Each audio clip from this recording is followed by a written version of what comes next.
Bonjour tout le monde. Hello, everyone. Nice to see some familiar faces. Familiar faces and names, nonetheless. I'll just give everybody one more second to hook up the audio.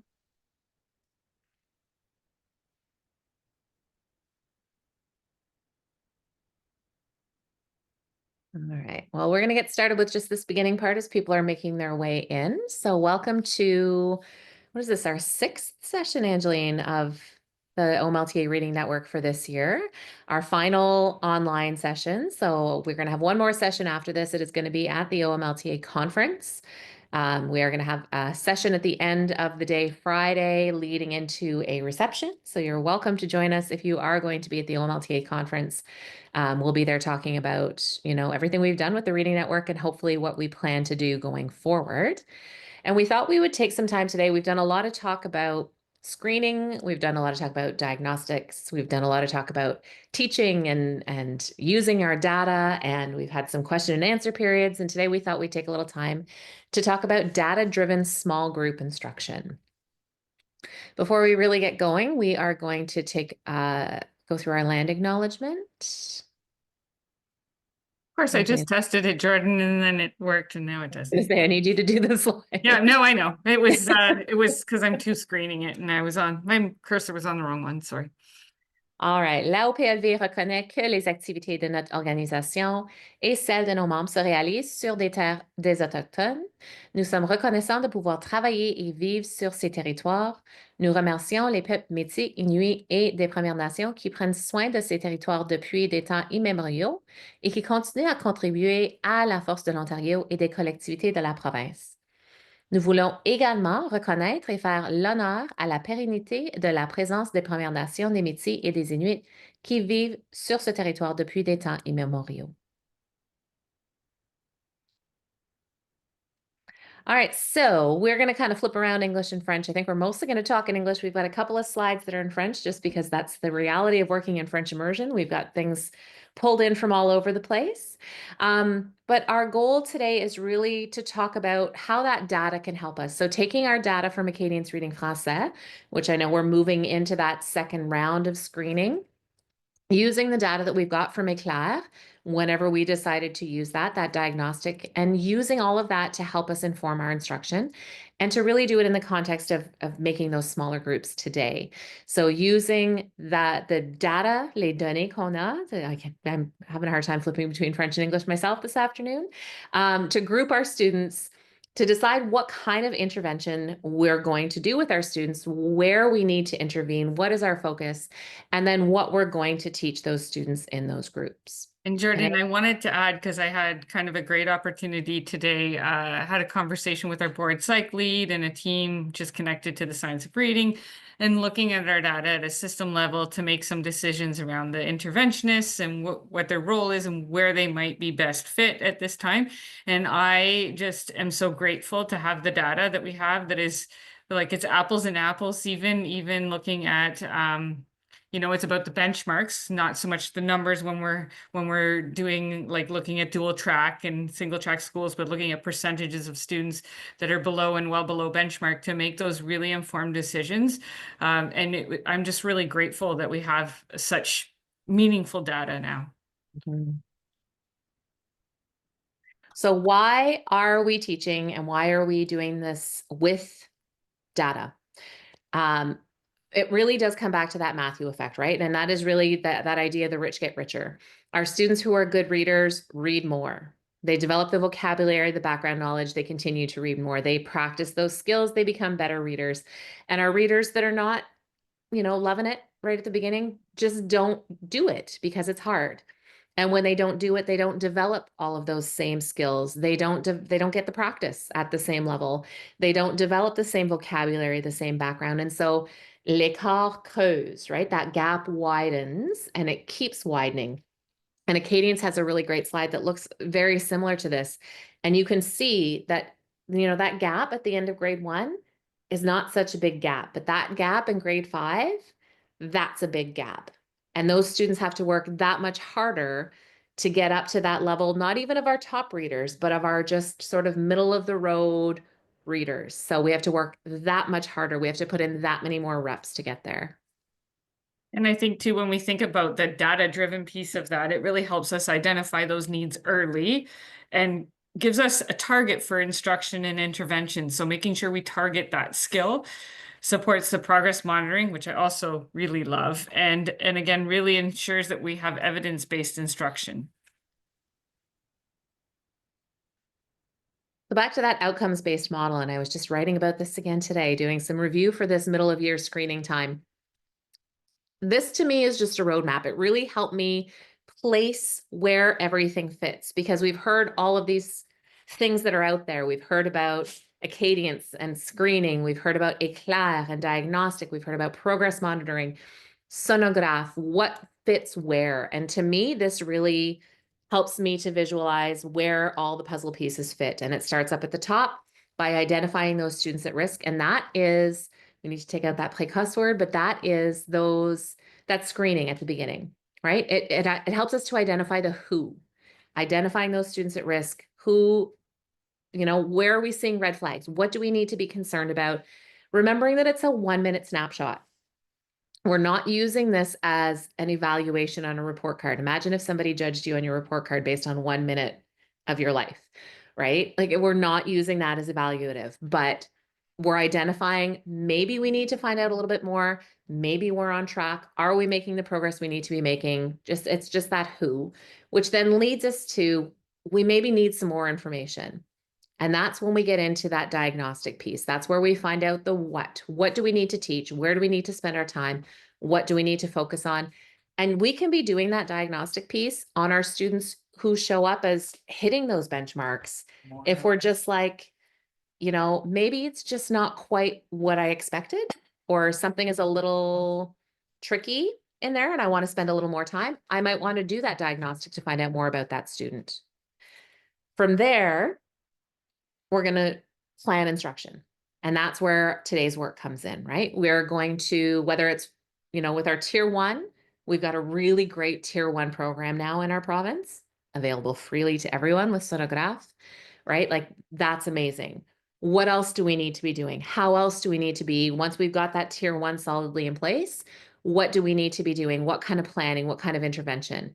And then when we've got that plan going, that's when our progress monitoring comes in. We're checking in every week, every second week with some of our students, less often with the rest of our students, to see if we're on track. We're plotting that progress monitoring. We're making sure that we're hitting those targets week after week. And if we're not, that's where we consider those changes. From there, we're, maybe making changes, maybe continuing on with the status quo. That bottom part is kind of that fluid circle that we're going to keep rotating through.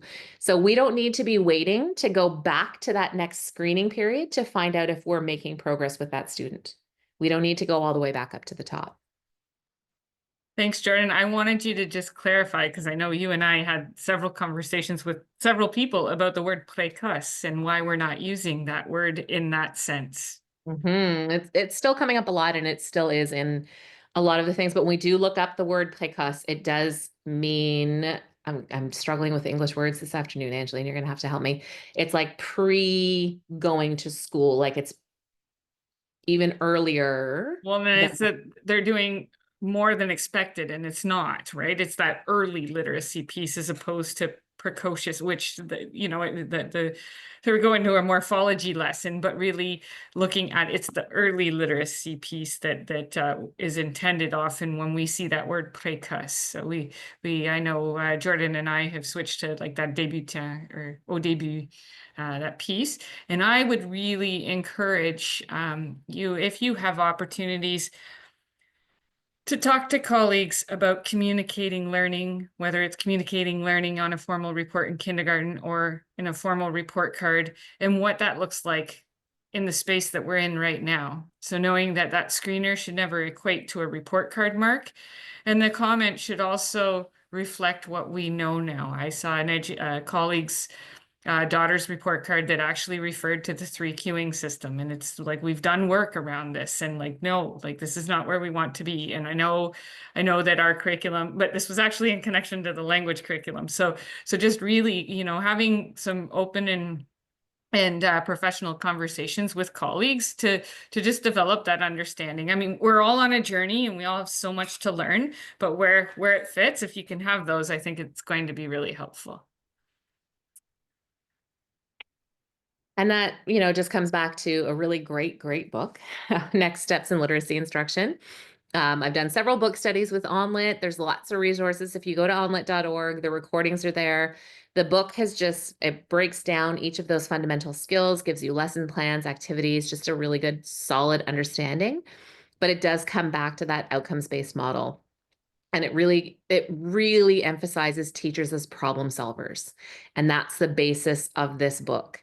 So the outcomes-based model helps us problem solve with our sights continually set on the outcome, which is reading success for all students.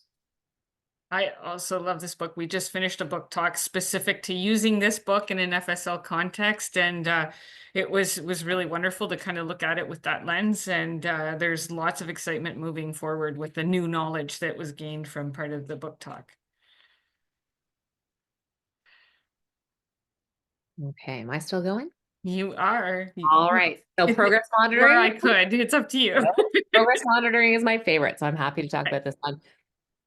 So when we're progress monitoring, and if we don't have ALO yet in French, it's coming soon. You can print off the Acadience booklets and do this right on the front. And all we're doing when we do that progress monitoring is we are starting by marking where our students are now. And we're putting a mark further along the line as to our aim line, where we want our students to be, and we're drawing a line to join those 2 points up. Once we've got that line in place, that target, we're going to keep track when we're doing that screening. And you can see here, we're doing it weekly with those little X's. We're tracking weekly what's going on. When we're progress monitoring, we're using those tools from Acadience Reading Français.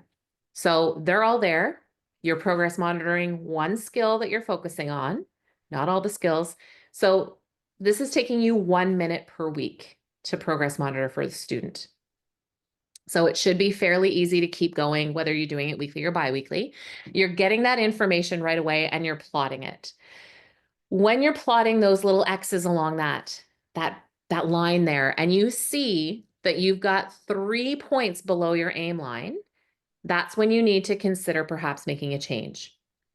Not just one, it could be an off day. But if I'm seeing 3 points below that aim line, I need to make a change to something. It's not necessarily my instruction. I could have great high quality instruction and this student maybe needs more time. It may be the composition of the group. We all know what grade 1 students are like, and sometimes it's just the number of students in the group, or sometimes it's the personalities in the group, or sometimes it's the time of day. All these things can be part of the equation here. So when I've got 3 points below that aim line, I'm going to change something. And that's what that line is there. I've changed something. I'm only going to change one thing. I'm not going to change everything, because if I change everything, then I don't know what it is that I needed to change. I'm going to change one thing.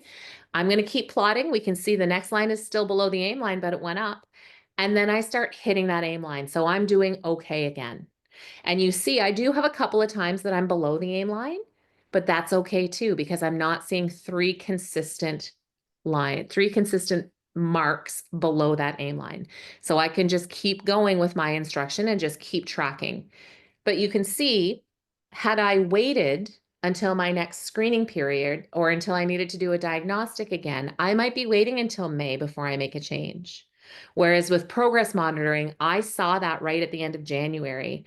I could fix it right away before having to wait for that later time.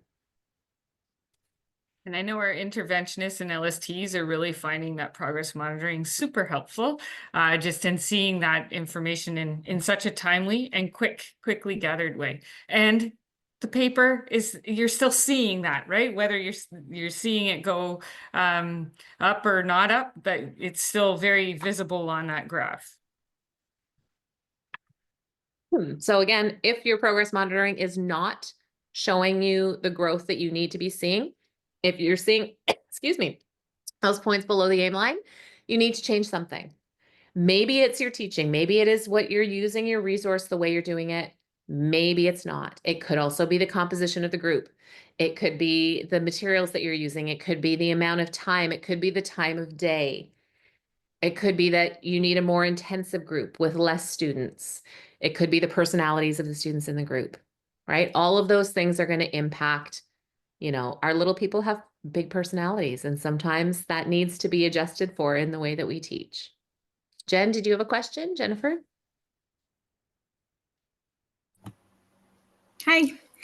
Hi. So progress monitoring with Acadians. So you would choose, you said you would progress monitor with one skill.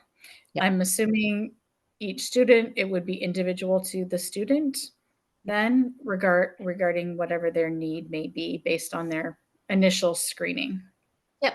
Correct? And So you whatever it may is you're working place on, right? So you do the initial screening, you determine what you're working on with that student, and you progress monitor that skill that you're working on in your small group or in your intervention. Okay. So would you need to progress monitor all your students or only your students where you have concerns? I wouldn't say concern so much as what I'm working on. Okay. So there could be a group of students that I'm working on phonemic awareness, and that's the skill that we're really focused on. I'm going to progress monitor that. Whereas I might have other students that are working on fluency. I'm not concerned about them because we're trucking along fine, but I still want to track their progress over time. So I don't need to progress monitor every single week. But with my students that I'm not having, big concerns about, maybe I'm progress monitoring every third week just to keep that check-in going and to keep myself going as to, what I'm seeing and where I'm seeing it. Okay. And So progress monitor. Acadians has all of that available. So they have 20, not for the flow yet in French, but everything else. They have those 20 progress monitoring sheets that you can use in any order. And when you are progress monitoring, you do not need to be doing the grade level of the student. Benchmarking, absolutely. When we're doing our screening, your student is in the middle of grade 2, you are using middle of grade 2 material no matter what. But then when it comes to progress monitoring, maybe I'm looking at grade 1 material with that student to monitor their progress, to see where they're going. Because that's information for me as a teacher. It's not that benchmark has to be exact. Progress monitoring, I'm seeing that growth. I'm working with my student. I can modify as needed. And the progress monitoring tools, Jennifer, are so valuable. We have students that we know in 3 to 8, they're not getting the mandatory screening, but we know that there's maybe some gaps in their learning. And so it's an opportunity to use the diagnostic, dig down to where maybe we want to start, and then use the progress monitoring tools. It could be, phoneme segmentation fluency, and we can use those as long as we're trained to use them. That's another conversation that, that training is really critical in order to ensure it's done with fidelity. Okay. So progress monitoring, the skills that you're working on in the areas, right, not necessarily for every student. So, okay. So one skill once a week. Yep. For those students that on those skills you're working on. Got it. In the same way, think of it as the same way for small groups, right? I'm not seeing every single small group every single day. I'm focusing my attention where I've got that fluidity to move in and out. Some groups I'm seeing every single day. Some groups I'm checking in with once a week because that's where my students are at and that's what they're working on. Doesn't mean it's going to be that way all year long. It's going to flow as we move through different skills, different things we're working on, and where we're at with those students. Progress monitoring, same thing. And it really helps with those flexible groupings too, right? Knowing who is in which group and why and what you're working on. It really helps with that. So just as a sort of a diving into opportunity, so just having a look at some real-time data that there's no names I can share, but looking at this and thinking about what does it tell us and what do we still need to know?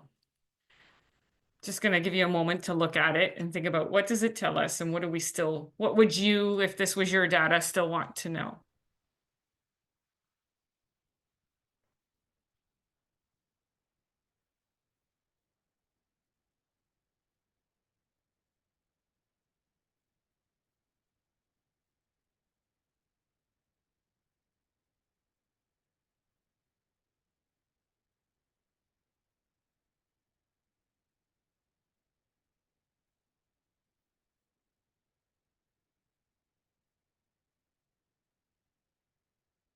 feel free to share, or it's okay if you don't want to, but because I know it's a lot to kind of digest. But I know some of the things that stood out to me were like this student, the précision, just trying to get a clearer picture of perhaps where that student is, and looking at what other tools I have to help me determine where that is. I think also looking at working with this particular student and delving into this a little deeper about those skills that come before that, and trying to determine, where am I going to enter an instruction to help this child reach that trajectory. I might say too, Angeline, those students that I'm looking at, like where 9, the 9, 10, 11, or 10, 11, 12, where I'm seeing a lot of green in the flow and a lot of red and yellow in the facilité à lire les noms mots. I might want to know a little bit more about those students. My guess is they're doing what we're a little bit afraid of, and we know that the wheels fall off when they hit about grade 4 and they're not actually using orthographic mapping, but they've just memorized a lot of words. Mm-hmm. So you can see, even for those students, as Jordan mentioned, 9, 10, 11, it's also helpful to kind of look at that data with a critical lens and think about, what is it this tells us, and what do I still need to know? And just kind of looking at that, what we've done is created this alignment chart. So if you're looking at Acadience reading and you wanted to kind of get an idea, so if we're looking at facilité en lecture orale, then starting with compétences 6, 7, et 8 et 9 to kind of get a clearer picture, but also as needed working backwards. So we might, just once we enter into 7 et 8, see that a student is struggling. So working into compétence 5 and looking at some of those phonological awareness skills, and then also connected those to where those progress monitoring tools fit in and support. Sorry, it just had a knock at the door and I wasn't expecting anyone. I'm just here when using Éclair, I always recommend that if you're doing compétence 7, you're also doing compétence 8. So working with those real words and the nonsense words, because as we saw in that data just in the previous slide, you may need to get a clearer picture of where that student is there. And then of course, connecting those to those critical skills that we want to work with. And I know I really love this decision-making tree from OnLit. And so looking at how that helps us guide instruction from where the student is. And the one thing I find, I know Jordan mentioned the progress monitoring piece, is that with the mandatory screening being K-2, what is available right now is what we're needing most right now. So for that K-2 spot, I know we don't have flow, but most of our students in grade 2 that are successful with flow, we're not ready for that right at this moment anyway. It's where sometimes we've had to invalidate data that we would find that valuable. But knowing that for the students, for the progress monitoring, that this is a great spot, that we have what we need right now for K-2, and look forward to the future tools being available also. And when we're looking at that, if you just go back to that data tree for a second, when you're looking at that, if you are working with younger students in that K-3, we're starting at the bottom and working our way up. But when we're looking at this with older students, we're starting at the top and working our way down. So when we're looking at grade 3 and up students and we're seeing some red flags, I know we're not quite in that same spot as we are with our K-2, but we're starting at the top and working our way back down in that decision tree. It's kind of similar to just going back to this. So older students were working almost backwards, and year 1 kindergartners were working forward, right? Mm-hmm. So looking at this data, just generalize that group, as I mentioned, it's a group we're going to try to see almost every day, at minimum 3 times a week, 20 to 30 minutes, I think, especially if we're talking kindergarten, grade 1. Sometimes we have to think about what that looks like and consider that, giving them opportunities to move, like if they're segmenting, if that's their skill, that they're actually having those opportunities to move, but really working on that conscience phonemique. Groupe 2 is looking at that principe alphabétique et phonétique de base. Groupe 3, phonétique avancée, not seeing as frequently necessarily if we don't have, we know that the reality in classrooms right now is it's really hard to get to that small group instruction. And so as much as we in our ideal space, we have time to see those groups, really making sure that we see that group 1 and 2, and as possible, definitely group 3 et 4, but thinking of that time. And I know that we're hearing a lot about, I just can't even get to one small group. So looking at how can we best support that happening. And then group 4, compréhension et lecture précise et fluide. Jordan, stop me if you have anything to add. I'll add in as I go. All right. And so looking at that group 1, making sure we're working on identifier le premier son, because that's where we've established based on the diagnostic that perhaps we need to work, son final et médial, and knowing if they don't have any of that phonemic awareness, we want to choose like 2 sound words or syllables that begin with continuance, for example, ma, le, and knowing that as much as possible, using real words for additional language learners is going to really help them. The more we use not real words. Now, I know syllables are different when we're working in those initial syllables, but using those real syllables, real words as much as possible, and knowing that these students are going to require lots of practice, modeling, and feedback. And if they're not isolating those ending sounds or using phoneme segmentation, making sure we use activities that support them with that, and include blending and segmenting throughout. It doesn't have to be long, but there should be blending and segmenting happen with all the students, keeping in mind the phoneme structure of the words that you use, or Elkonin boxes, or pound it, sound it. And then when phoneme awareness, also making sure we're integrating letter names and handwriting with correct letter formation. The better we can support that, connecting the phoneme to its letters and letter or letters whenever possible.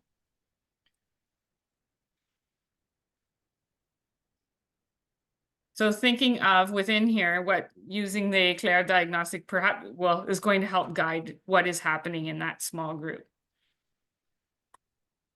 And I really, really like this quote from the Next Steps book. Just thinking about teaching phonemes along with letter names and letter formation supports students' development of phoneme awareness. This combined instruction is more effective than teaching awareness solely through segmenting and blending auditorily. So making sure we make those connections as soon as possible. I tried multiple different things when I was in my kindergarten classes, teaching letter names, teaching letter sounds, teaching how to print.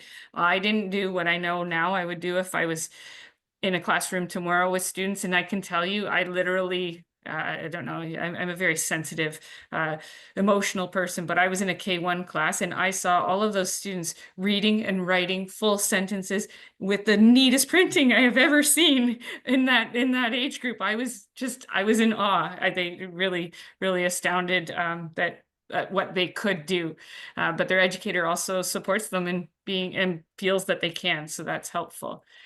Another tool that might be helpful to you is just the alignment. So looking at where in Eclair you might enter into sonograph, if that is the space that you're working in. So to Jordan's point about, reflecting on that intervention, you may have a student that just needs more time in a lesson or with that particular element, and they may need to go back and just do repeated practice. So thinking of groupe 2, the principe alphabétique et phonétique de base, I really like, so again, it's in Next Steps also, but it's Linnea Airy who developed this phase model. And I love that, right? Because we know it's not smooth, straight line ahead, just the phase. And so it breaks it into 4 phases.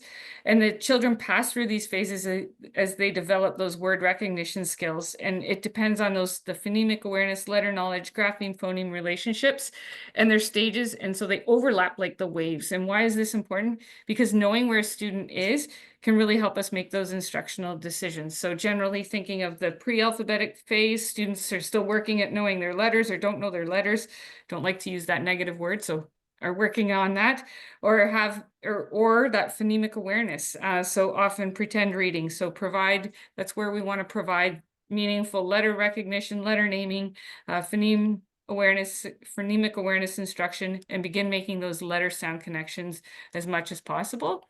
Then as we delve into that early Partial alphabetic phase, students are developing phonemic awareness with first and last sound, still working on that middle sound and teaching phoneme. So we're going to teach that phonemic awareness, basic decoding, including encoding to support orthographic mapping using simple decodable text. That's where those sound boxes again would fit in, the pounded, sounded, but again, meaningful intervention. And I really like, I don't mean to, I'm not trying to sell a book, but Next Steps is really helpful for some of those things. Full alphabetic phase, so those students can fully segment words, read a lot, their spelling's more complete, and they're forming a large sight vocabulary. So working through those phonics skills, sequence and systematic explicit instruction includes lots of reading and writing decodable text. And then as we get into this consolidated phase, and I think it's really important to remember where students are decoding and they're starting to develop they're understanding syllables and morphemes. It's where we want to definitely make sure those decodable texts, when we don't need them anymore, we don't need them anymore. So that, you know, that we grow out of those. They serve a very important purpose at the time. And I know I've had a lot of conversations around some of the tools available for decodables, and to me, decodables, it's not that you don't want students to understand them, but they really serve that purpose of developing that word recognition strongly. I just talked a lot, Jordan, so I'm going to breathe and give you a moment if you had anything to add. Yeah, just that training wheels piece, right? Like the decodables serve their purpose, but the goal is to get out of the decodables as quickly as possible. So using them, providing that practice, and that is a big thing with that, especially with that phonetic de base at the beginning, is just so much going back to that practice. So much practice with everything all the time and going back to that as often as we can with our students. And again, that's where, when we're doing that, using that diagnostic assessment information to guide where we enter with those students. Some of the tools that I know we use are, so we have the word work mats. This is just a variation that works with her student, that makes the roll and reads. And somebody was asking me about writing, and I'm like, well, yes, you could roll and write. It's not just strictly connected to reading, but the roll and write. And I know there are multiple variations of how people are using those roll and reads. And then from Seven Mighty Moves, the small group decodable text routine, just really looking at targeting that skill and using the before, during, and after reading prompts as a support for educators. So this is a resource that Chenelier put out, and it's a Francophone resource that was shared with all the Francophone boards. I'll put the link in the chat for you. It is available for free. You don't have to order it from Chenelier. It's kind of the idea of a lot of the same activities and next steps. Take it, look at it, but I'm sharing it so that you pull the activities that you might find useful to work with your students in the areas of phonemic awareness, of phonics, of whatever else. Don't read it and take every single thing out of it, right? Like pull what works for you, but it's just sharing more activities. And I know it's not always easy to find great French resources. So this is something that's out there. It's got some great activities that you can use and incorporate into your practice. But again, look at it, pick what works for you, just like anything else. Then looking at the group 2, I think we're really looking at sort of the next steps for that group 2, right? The pieces, looking at that more advanced phonetics, correspondence, grapheme, phoneme, and decoding and encoding with more complex grapheme phoneme connections. And that fluidity, there I'm going with my French English today, the fluency within those skills also.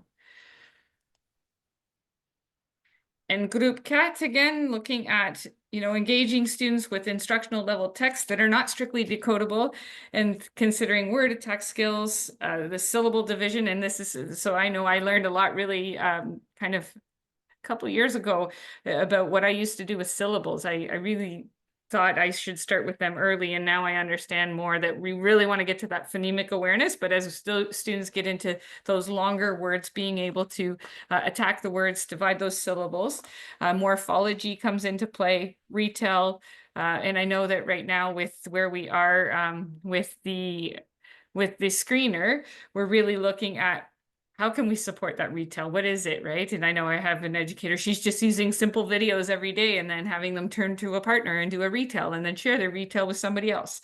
And looking at comprehension strategies and the self-assessment. And I do think self-assessment's important. And I say that because it's that celebration, right, of the growing and learning as students can see that. And that morphology piece is so great. And it's something, you know, we kind of learn as we go. And I feel like it's always the next step and the next step. And I feel like the next thing that's coming, you know, 2 years ago, it was fluency that was coming next. And I was sort of like ready for it. I think morphology is what's going to be the new hot ticket in the next little while. But really using that morphology, it's so fun to break down those words with your kids. And when you do start breaking down those words, realizing the meaning that comes from each part of the word, and then finding the related words and really helping them, especially when we get into content area, breaking down those words in science and playing with those morphological pieces. It's just been, yeah, it's my new fun thing to do. So it's funny, Jordan, because I love morphology and I think it helped me be a better multilingual Mhm. using other languages, but also I realized it made me better at Jeopardy. You watch with that lens and you would like, oh my goodness, like knowing things that really, really helps with that, or things like crossword puzzles or anyway, I digress. It's so great for French language learners as well, right? Because so many of those roots, when you really start to break them down, so many of those roots are the same from French to English. And, you know, they come from those Latin roots, from those Greek roots, and they have the same meaning. So if we can start pulling out those little pieces of words to build understanding, it helps us understand, yes, the meaning of the word, but also in other languages. So just kind of reflecting on that definition of that fluency, so that reasonably accurate reading at an appropriate rate with suitable expression that leads to accurate and deep comprehension and motivation to read. And there's a lot to unpack there. And I know that we could do a session on that alone. I know Jordan could for sure. But thinking about some of those strategies to support fluency development. So echo reading, the modeling, simultaneous oral reading, timed repeated reading in various ways. And I know even for us, we have some resources that really look at that timing for older students. So it kind of gamifies it and makes it a little bit more exciting for them. But it's through that repetition, right? And so thinking of monitoring that comprehension, having students ask, does this make sense? Do I need to slow down? Do I need to reread this? Of course, not in the middle of their universal screener, the use of Acadians reading Français, but otherwise. And so some strategies to use are connect, correct, collect. So looking at the before, during, and after process, similar to a KWL chart. So teachers leading students through prepared questions to elicit information that relates directly to what they'll be reading. So educators pre-read the passage and ask the questions that can be answered by the text. Students connect responses and can be checked against the information in the text for accuracy in order to correct and connect new information they learn. Questions, and I think I know that's something that we can start with early learners, just remembering that we sometimes assume young children know the meaning and understand those question words. So before they can understand meanings of sentences and answer complex questions, they actually need to know what those question words are asking.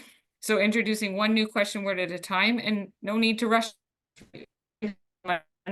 particularly as it is additional language. So starting with key and question, then quand, où, pourquoi come last. And I really like, and actually I'm super excited because our next book talk goes into the writing revolution, but specific to that French context again. And so thinking about how we can use that to improve the comprehension, but also what they will write later on. And I think it will help just build those stronger, more empower their reading and writing as they go on. And when we think about writing and structured writing, if you haven't heard of Think SRSD, take a look at that. It really does provide that explicit way of teaching writing in the way that we do reading, but it links back to breaking down a mentor text and breaking down how others have written and using that as a model. At the moment, it's only available in English, but I will let you know that there are French student-facing materials coming very soon. That's awesome. Thanks, Jordy. Mhm. I don't get to talk to you near enough. I used to find these things out even more timely.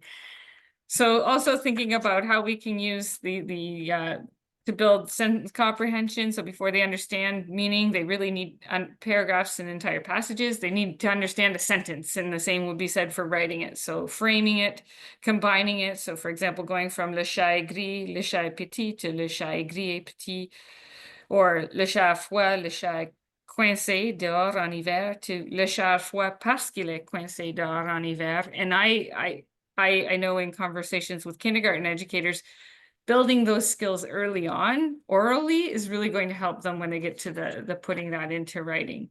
And summarizing, so that complex skill requiring the abilities to categorize and find the main idea. So young students typically provide a retell instead of a summary and include many details. So getting them to really get to an organized way of providing a summary as they grow forward. Just a couple of things to share, because another great way to develop fluency is through partner reading. There's a lot out there. Lindsay Kemeny got some great stuff. Onlet's got a bunch of great stuff. So I put 3 links in the chat. One is La lecture en diade et paragraph shrinking, because in French it's called paragraph shrinking. That was done through one of the Francophone boards. They've got a video if you do want to watch it in French.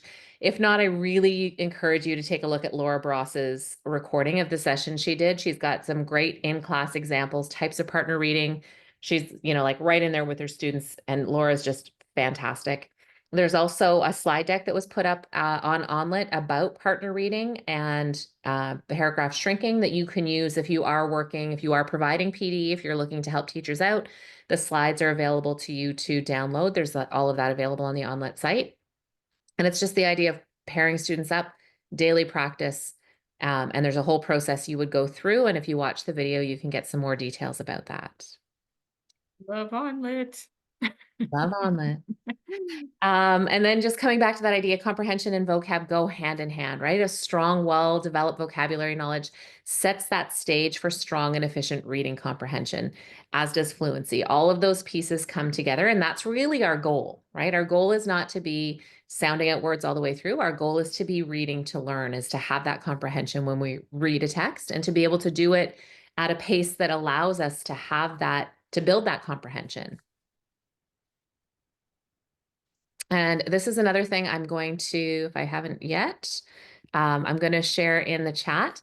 And this is, again, available through Onlet. It was developed by one of the French boards. If you do want an example, and it is just Anita Archer and Charles Hughes from their explicit instruction book.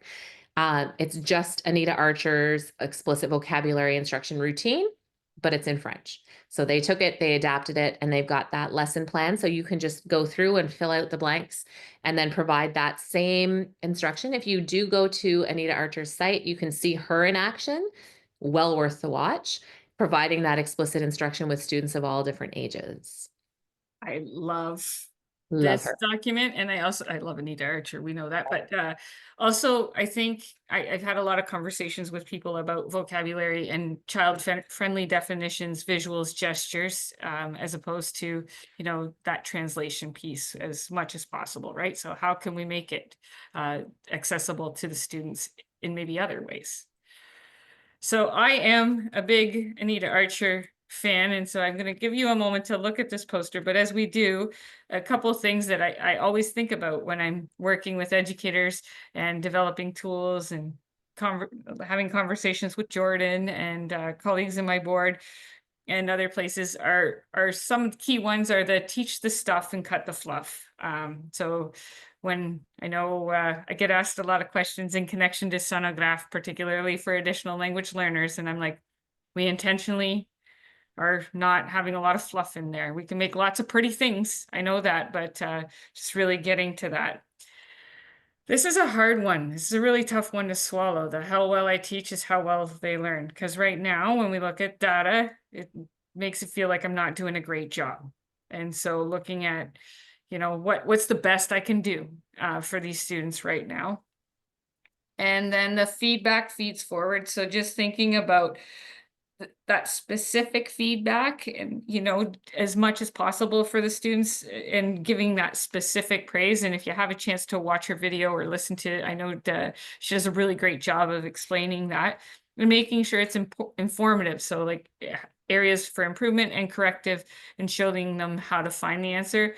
And my other one is this perfected practice over time makes perfect and permanent. So that's where I know myself thinking of sonographs. So one of the things I'm working on in the background right now, there's a few, but is to revise the visual and auditory drills after.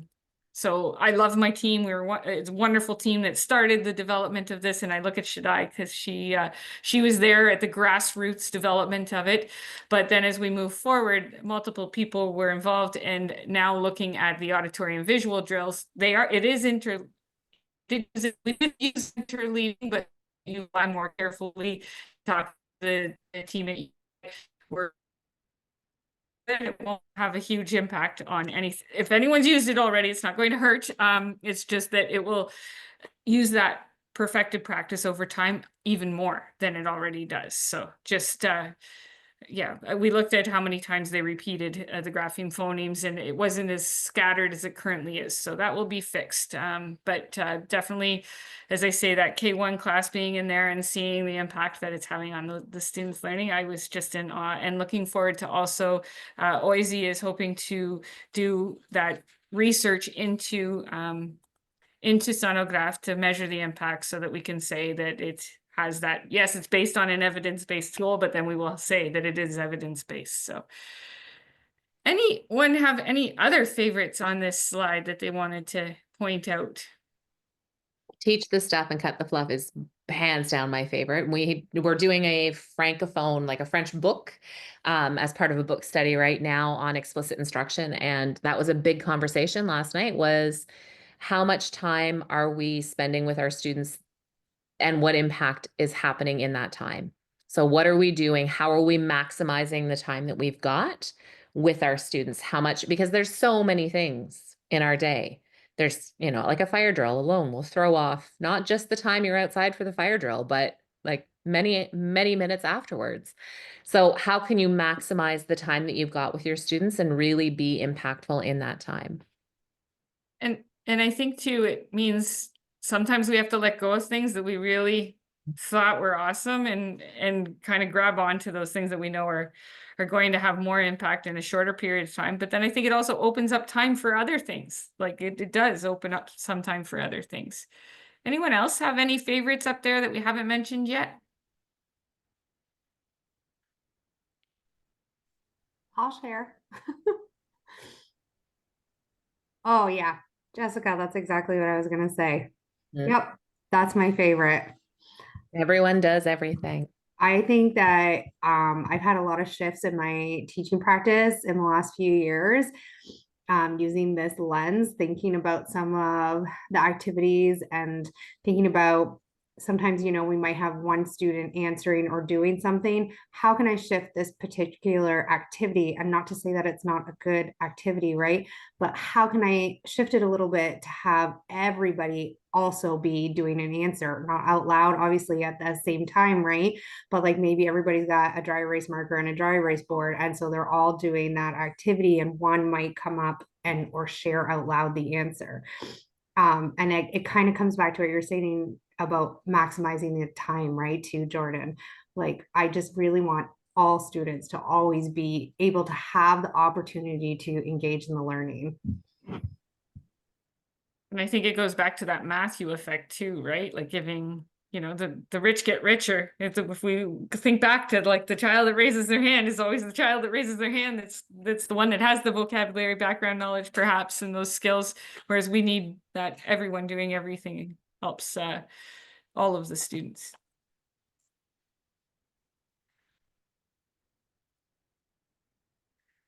So just thinking about some of the things we talked about today and how you're already using your data, what challenges you have, and how we might look at overcoming them. I don't know if we have a little bit of time if we want to share, but also thinking about these questions in connection to, you know, that your next steps. Maybe what we could do, Angeline, is wrap up the recorded part of the webinar and turn off the recording so that people can feel free to chat without worrying that it's going to end up on I love that. for us. So let's stop So- that. So we'll go here.